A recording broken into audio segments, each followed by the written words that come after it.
Monsieur le Premier ministre,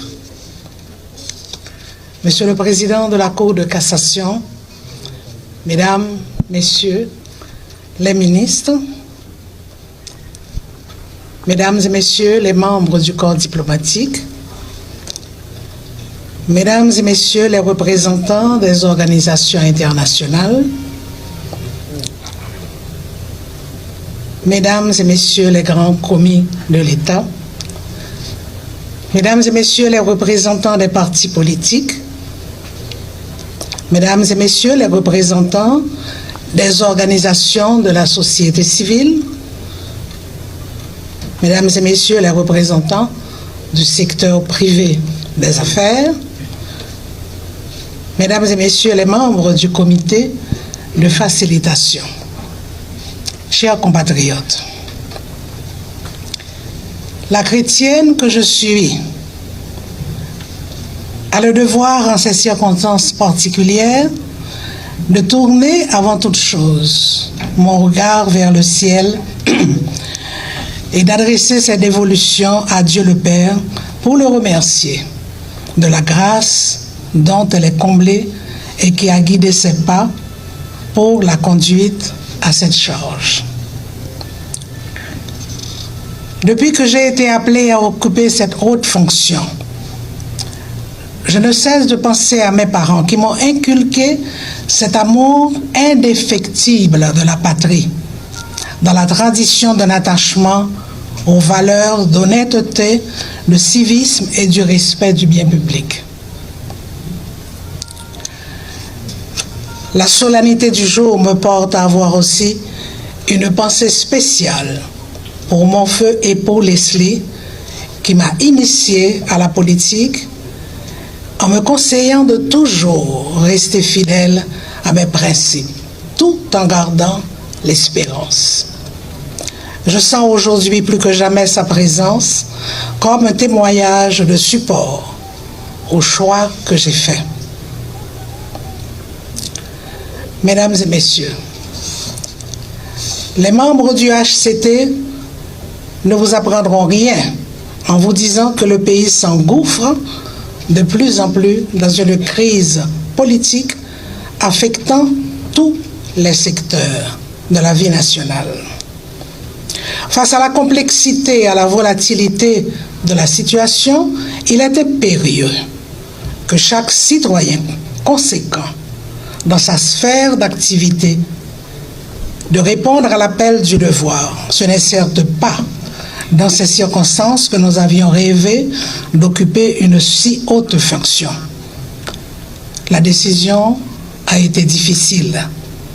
Fallait-il continuer à nous confiner dans le rôle inactif d'observateurs et de critiques avisés? Devrions-nous nous abstenir de nous associer aux affaires de notre pays face au déclin dont il est l'objet? Le consensus du 21 décembre est-il l'instrument idéal de sortie de cette crise qui perdure? La liste des questions est longue et peut-être même sans fin. Puisqu'aucune œuvre humaine n'est parfaite, accordons au consensus du 21 décembre le bénéfice de la bonne entente. J'en profite au nom de mes collègues Laurent Saint-Cyr et Calixte Fleury-Nord pour présenter nos plus vives et sincères félicitations à l'équipe indépendante de facilitation. Par son travail et son sens du compromis, elle a légué à la postérité un instrument que le pays n'oubliera pas de sitôt. Monsieur le Premier ministre, nous vous remercions d'avoir apprécié et encouragé la désignation faite par les signataires de l'accord du 21 décembre. Nous avons donc choisi, nous avons fait plutôt le choix de servir. Ces moments de grande préoccupation qui hantent la vie de chacun de nous est une source de désespoir. De désespoir pour les familles, pour les jeunes, pour les investisseurs, pour les femmes mères, pour les professionnels, les cultivateurs, les marchandes, pour les femmes de maison. L'Haïti, il s'agit donc de l'Haïti des gens qui peinent. L'Haïti des gens qui se battent quotidiennement pour un bout de pain. L'Haïti des gens qui se lèvent tôt et qui n'ont nulle part où se coucher le soir venu. Cet Haïti nous attend au tournant. Nous devons donc, dans un esprit de sérieux, avec le sens de l'abnégation, répondre à cette attente par le rétablissement de l'ordre public, instaurant en cela la libre circulation des gens et des biens, lutter contre la corruption pour une meilleure répartition des richesses nationales. L'heure a sonné de s'impliquer avec désintéressement dans le seul souci d'œuvrer à apporter un remède définitif à certains maux qui rongent notre société. Notre pays est à un tournant critique de son histoire. Nous demeurons convaincus que nos soucis sont les mêmes. En répondant positivement à l'appel des signatures du document de consensus, nous avons pris l'engagement de nous mettre au service du peuple. C'est désormais l'unique opportunité de mettre de côté ce qui nous divise et pour prioriser la réussite de notre mission. Ainsi, remercierons-nous ces associations qui ont placé leur confiance en notre patriotisme. Les prescriptions du Haut Conseil de transition sont clairement définies. Tout converge vers un seul objectif, créer un climat favorable à l'organisation de nouvelles élections dans le dessein de reconstituer les institutions démocratiques. Nous devons nous convaincre que la réalisation des élections est conditionnée par différents facteurs, dont l'apaisement social et la sécurité assurée sur tout le territoire. À ce compte, nom du HCT, oui, c'est bien ça, je ne me trompe pas. En appelant aux forces de l'ordre pour qu'elles resserrent les rangs, en s'impliquant encore plus dans la lutte contre le banditisme organisé, voué à la déstabilisation permanente de la société et à l'anéantissement des acquis démocratiques. Nous invitons avec tout le poids de l'autorité dont nous sommes investis.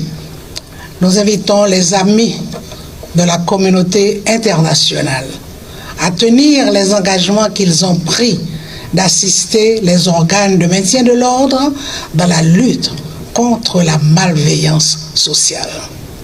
Je vous remercie.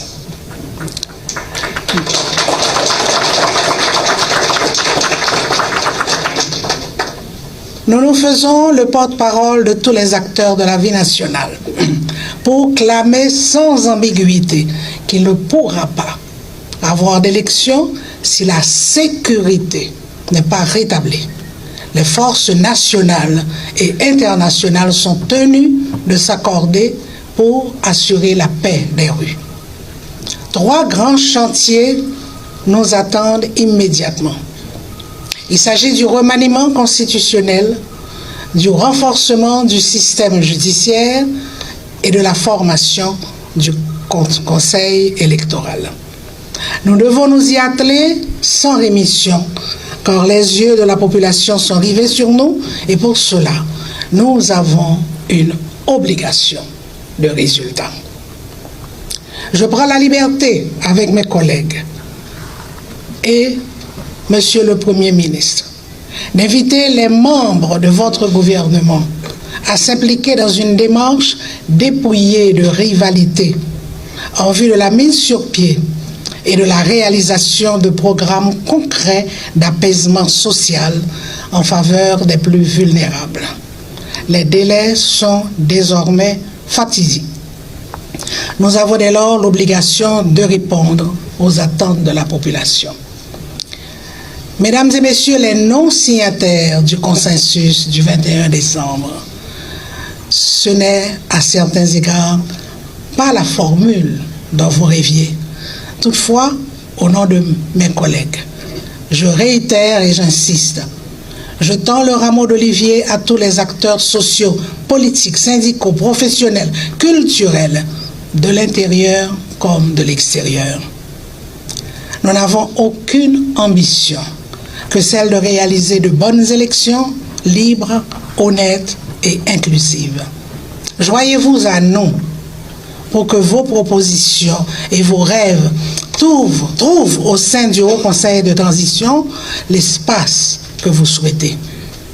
Ce que nous vivons aujourd'hui est nouveau.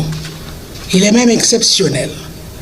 L'histoire d'Haïti est certes parsemée d'une cinquantaine de gouvernements de transition et même d'interruption des prescrits constitutionnels. Faisons de ce nouveau cas une opportunité. Chers compatriotes,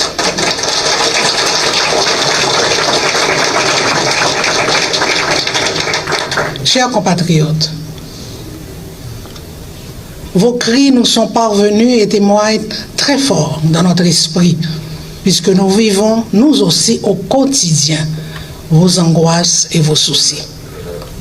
Vous dire qu'en claquant les doigts, tout deviendra beau serait vous leurrer de fausses illusions. Il n'existe pas de recette miracle à la solution de ce que nous vivons. Les citoyens engagés, les travailleurs impénitents que nous demeurons tous les trois sont foncièrement conscients des empêchements actuels. Cependant, vous devez comprendre que les élections sont une étape incontournable pour le renouvellement du personnel politique. C'est l'unique moyen devant nous permettre de choisir celles et ceux appelés à répondre à vos desiderata. Nous vous invitons à vous organiser avec la conviction de gagner ensemble le pari et la réussite des élections. Mettez de côté vos ressentiments et vos doutes. Soyez vigilants, mais déterminés. Alors, compatriotes nous, venez nous les épaules. On nous rassembler, pays à changer avec monde qui est compétent. On nous sonne l'ambi rassemblement. N'a rapporte la victoire, n'a rapporté la victoire quand même. Ne dites pas que je ne sais pas lire le créole. Hein, c'était mal tapé. Dessalines te dit, ça pas fait rien que vous critiquez, que vous condamnez si moi sauver le pays. Non pas de prétention sauver, mais on commence le traitement.